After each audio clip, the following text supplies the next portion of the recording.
masa lalu yang tak bisa kulupakan, ayah. Aku melanjutkan wayangmu, tapi kini akulah bayangan yang hidup. Aku wayan yang hidup. Aku bayan yang hidup.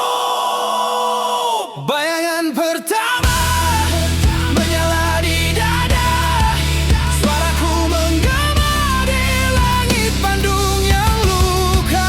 Jika dunia tak melihat cahaya, maka aku akan jadi gelap yang menjaganya.